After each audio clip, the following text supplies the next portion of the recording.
Fala, torcida vascaína, Felipe Tiru de volta na área para comentar aí esse Corinthians 0, Vasco 0, que rebaixa o Vasco pela quarta vez na sua história, né? A segunda vez aqui na existência do canal. A gente começou esse canal em 2015, é a sexta temporada que a gente acompanha do Vasco e já é o segundo rebaixamento do Vasco, né? O que diz muito sobre a situação do clube. O time não está ainda oficialmente rebaixado, mas a gente sabe, né? O time não faz gol aí nos últimos 5 jogos, tem uma dificuldade tremenda para fazer gol. E agora, para conseguir escapar do rebaixamento, tem que não só torcer pela derrota do Fortaleza, como meter 12 gols no Goiás. Ou seja, já estamos rebaixados pela quarta vez. Um rebaixamento que, infelizmente, não começou hoje, né? Não começou hoje, não começou agora. Começou lá naquele dia na Lagoa, em que o Campelo, daquela maneira abjeta, chegou ao poder do clube, né? Com o apoio de muitos que hoje estão aí mais uma vez tumultuando e dizendo que o Vasco está errado e tudo mais, né? Enfim, é aquela coisa que começa errado, termina errado, né, cara? E é muito tempo fazendo ruim. Ele fez uma administração ruim os 3 anos. Bateu na trave em 2018, quase que a gente foi rebaixado ali. Em 2019, deu a sorte ali de trazê-lo. Começou mal pra caramba também, vocês lembram, né? 7 derrotas consecutivas, o pior início em Campeonato Brasileiro. Trouxe o mesmo Luxemburgo que voltou hoje, deu a sorte dele ter conseguido dar um respiro ali, juntado uma gordurinha que a gente não conseguiu hoje, dessa vez. E aí conseguiu se livrar com uma certa tranquilidade, mas no final do campeonato, vocês se lembram bem, já não era mais também o mesmo Vasco, já era um Vasco claudicante. Então, assim, foi na conta do chá também, né? Foi na conta do chá.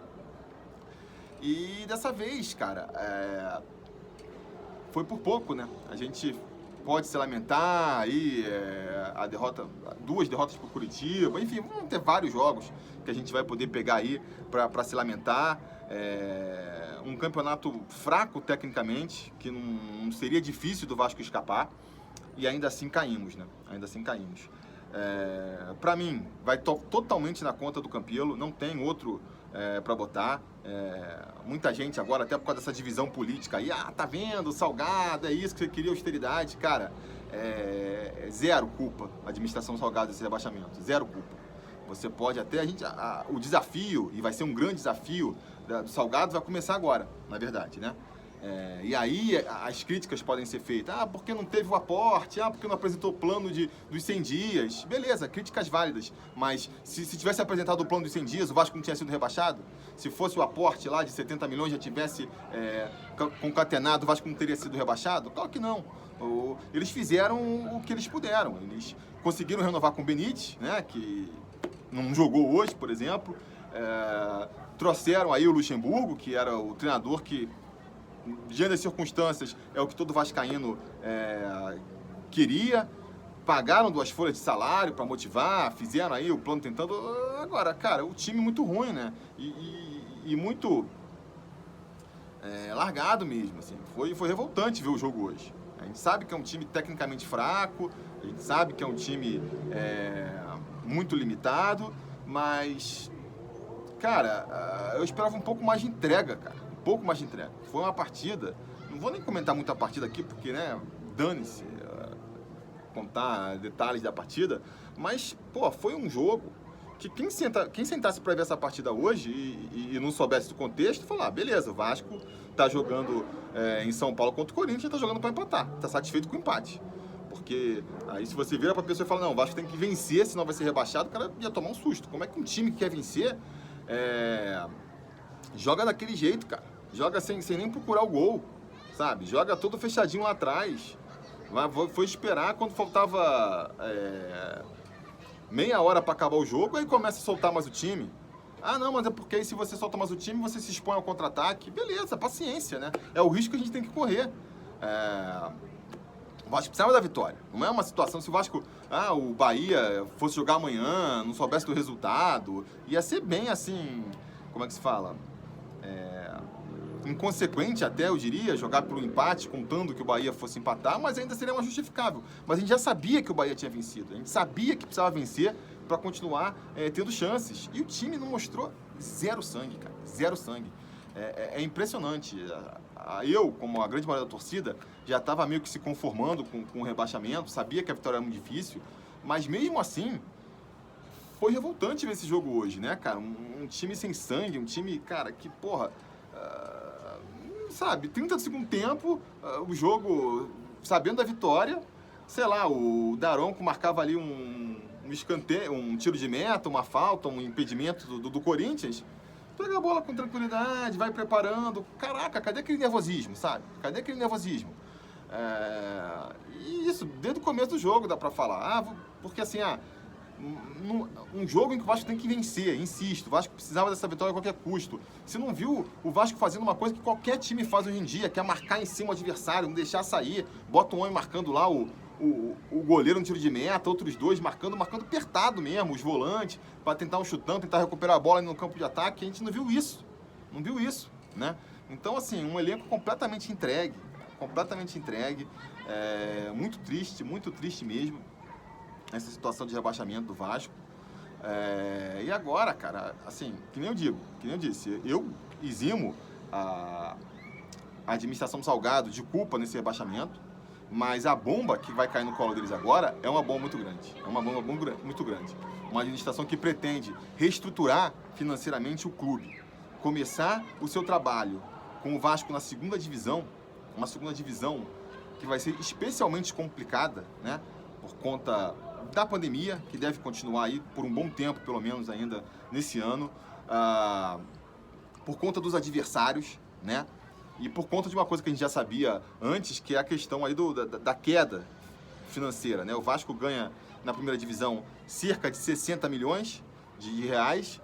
Com a queda, ele pode optar por ganhar 6 milhões, né? Que é o padrão, então já seria uma queda aí, ó, de 10 vezes menos, né? Ou então parece que se pegar o dinheiro do pay-per-view pode ganhar um pouco mais, mas é pouca coisa a mais também, né? Aí vai ser um dinheiro meio flutuante. Então vamos ter uma queda de orçamento braba. Deve ter queda de sócio-torcedor, que é natural, do descontentamento. Ainda tem aí uns caras que se dizem vascaíno propondo boicote para piorar ainda mais as coisas, né? Então tem essa questão da torcida dividida, que vai ser mais uma coisa que vai atrapalhar. Tem o fato de que a gente, que nem eu disse, a pandemia deve correr por mais um tempo. Aí quando que vai voltar a ter público nos estádios?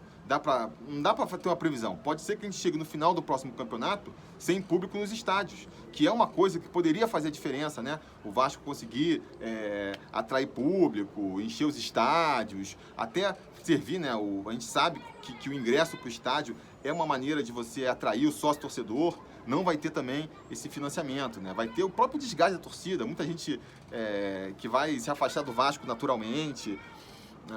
Então, a dificuldade que vai ser essa Série B com Cruzeiro, Botafogo, Curitiba, Vitória, Ponte Preta, Guarani, vários times tradicionais, né? Goiás também, provavelmente, brigando para voltar para a primeira divisão. Então, assim, corre o risco de não conseguir subir, né? Porque o Vasco não é que ele está num ciclo que ele não consegue sair de rebaixamento. A cada novo rebaixamento, ele vai piorando, né? O primeiro rebaixamento do Vasco, o Vasco conseguiu subir campeão, com algumas rodadas de antecedência.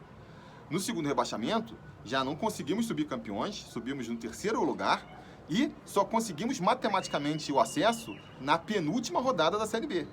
No terceiro rebaixamento, a gente subiu de novo só em terceiro lugar e só conseguiu garantir o acesso na última rodada da Série B. Agora a gente vai rebaixado pela quarta vez e pela primeira vez a gente não consegue nem chegar na última rodada ainda com esperanças, né?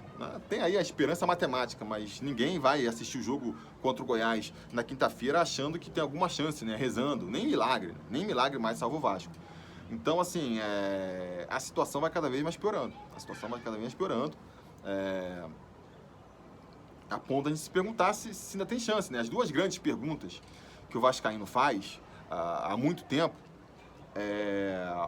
a primeira é se o Vasco ainda pode voltar a ser o clube que já ser grande, né? Ser o clube que foi um dia, um clube de ponta do futebol brasileiro, que disputa títulos, que está entre os melhores do país. E caso a resposta seja negativa, né?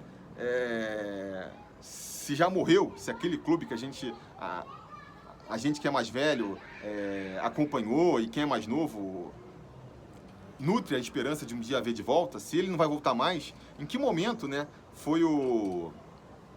em que momento foi que a gente passou do ponto de retorno, né? Em que momento que foi ali a morte oficial do Vasco e a gente só não percebeu, né? Pode ter sido na gestão Dinamite, quando foi rebaixado pela segunda vez em 2013, talvez com a volta do Eurico, um atraso que, né, representou um atraso aí na modernização do Vasco, que pagou seu preço, talvez agora com o Campelo, né? E quando no golpe da Lagoa lá, foi quando o Vasco perdeu toda a esperança de recuperação, pode ter sido nesse rebaixamento agora, né? É mais um momento que a gente pode ser esse momento de inflexão onde o Vasco jogou fora as suas últimas esperanças de um dia voltar a ser grande. Enfim, não sei. Eu sei que o desafio, insisto, né, da gestão Salgado agora é muito grande. Você tentar fazer uma reestruturação financeira, conseguir fazer esse ajuste aí essa negociação da dívida de 700 milhões com um time na segunda divisão, com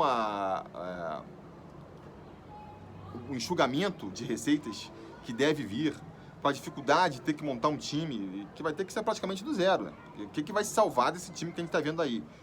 É um desafio muito grande, né?